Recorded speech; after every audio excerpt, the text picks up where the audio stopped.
Hello guys, আসসালামু আলাইকুম। আলহামদুলিল্লাহ, সবাই কেমন আছেন? আমি আপনাদের দোয়া অনেক ভালো আছি। চলে যাচ্ছি ঈদের নামাজ পড়তে। আলহামদুলিল্লাহ, সবাই কেমন আছেন জানাবেন, দোয়া করবেন আমাদের জন্য। ইনশাল্লাহ আল্লাহ যেন সবাইকে ভালো রাখে।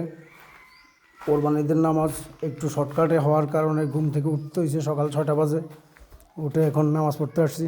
সবাই ভালো থাকবেন। আলহামদুলিল্লাহ, সবার জন্য ঈদের শুভেচ্ছা ও অভিনন্দন। আল্লাহ হাফেজ। 100 জায়গায় 200, 200 জায়গায় 500, এটা যদি কেউ সারা বছরের ভক্ত বোঝায় নেয়, দুঃখে কষ্টে বোঝায় আমরা সবাই রসুলের ছুটিয়ে দিন, আমার কাছে ছুটিয়ে ছুটিয়ে নেই। কখনো একদিন আপনি যদি মিস করে কত করে জানি আরেকজনকে দায়িত্ব দেওয়ার জন্য কোনো কারণে ব্যস্ত হলে না পারলে তখন মিসটা হয়ে যায়।